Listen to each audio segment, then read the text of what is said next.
Oke, halo semuanya, selamat datang di video pembelajaran mengenai pengantar kalkulus stokastik, di mana kita hari ini akan membahas tentang ekspektasi bersyarat terhadap suatu variabel acak, terutama terkait teorema Radon-Nikodym. Sebelumnya, perkenalkan, saya Bintan Nur Rahim dengan RP 500-221-1013 dari Departemen Matematika ITS. Nah, sebelum kita masuk ke dalam teoremanya itu sendiri, kita belajar terlebih dahulu terkait dengan latar belakang teorema ini bisa muncul gitu, teman-teman. Jadi, dalam suatu probabilitas, kadang kita ingin mengetahui rata-rata dari suatu variabel acak X. Tetapi, informasi yang kita punya itu hanyalah sebuah subset dari ruang probabilitas tertentu, atau biasa disebut dengan sub aljabar sigma atau disimbolkan dengan G gitu. Nah, contoh kejadiannya seperti ini teman-teman. Misal kita akan melakukan suatu pelemparan dadu. Nah, hasil dari dadu itu sendiri kan dapat kita ketahuin ya. Misal kita nanti dari hasil pelemparan tuh keluar mata dadu satu atau keluar mata dadu dua, tiga dan seterusnya. Nah, hasil dari pelemparan tersebut kita simbolkan dengan Y. Nah, dari kejadian tersebut kemudian kita akan juga ingin menghitung rata-rata dari suatu variabel X, misalnya skor tambahan berdasarkan nilai dadu yang kita peroleh nantinya.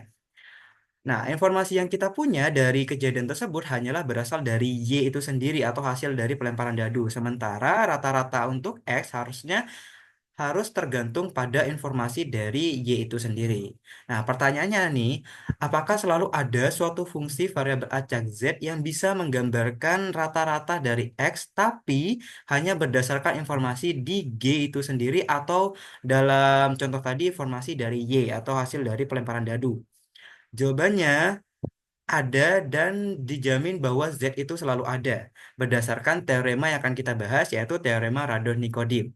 Jadi, masuk ke teorema ini menyatakan bahwa jika kita punya suatu ruang probabilitas yang terdiri dari omega, F, dan P, kemudian kita punya sub aljabar sigma, G, subset dari F itu sendiri. Maka untuk setiap variabel acak X akan ada variabel acak Z yang memenuhi integral ZdP sama dengan integral XdP untuk setiap A elemen dari G itu sendiri.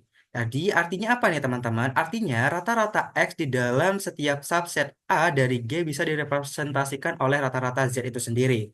Dengan kata lain, Z adalah semacam versi pendekatan terbaik dari Z jika hanya diketahui informasi dari G, teman-teman. Nah, kemudian ini ada contoh di mana bayangkan kita sedang bermain dadu dan kita mendefinisikan bahwa variabel acak X adalah jumlah uang yang akan kita menangkan. Sedangkan untuk variabel acak Y adalah angka dadu yang muncul seperti biasa ya teman-teman, munculnya 1 sampai 6 karena dia sekali perlemparan aja.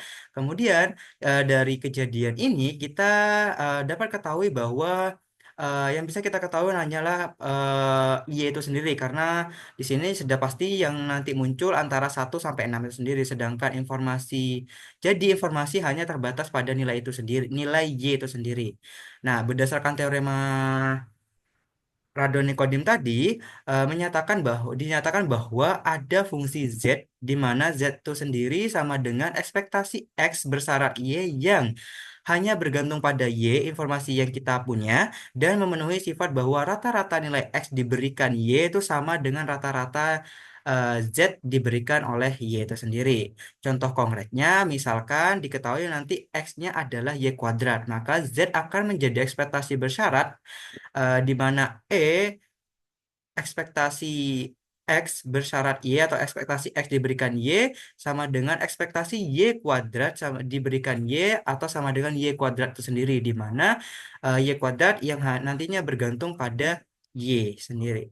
Nah, penting perlu untuk diingat teman-teman bahwa yang pertama Z adalah pendekatan terbaik terhadap X itu sendiri, tapi hanya menggunakan informasi yang tersedia di G atau informasi yang tersedia di Y gitu. Nah, kemudian hubungan antara integral ZdP dengan rupur SDP itu memastikan bahwa Z benar-benar merupakan representasi X dalam konteks informasi terbatas. Nah, kemudian yang terakhir, mengapa teorema ini penting? Teorema ini penting karena dengan teorema ini kita bisa menjamin eksistensi dari ekspektasi bersyarat, sehingga kita tidak perlu khawatir bahwa nanti apakah ada ekspektasi X bersyarat Y itu ada atau tidak, teman-teman. Jadi berdasarkan teorema dengan teorema ini kita bisa menjamin bahwa variabel acak Z di mana Z itu didefinisikan sebagai ekspektasi bersyarat antara ekspektasi X bersyarat Y itu akan selalu ada. Gitu. Demikian penjelasan terkait dengan teorema Radon-Nikodym. Semoga bisa dimengerti dan mohon maaf jika ada kesalahan kata atau perbuatan. Akhir kata, terima kasih dan sampai jumpa.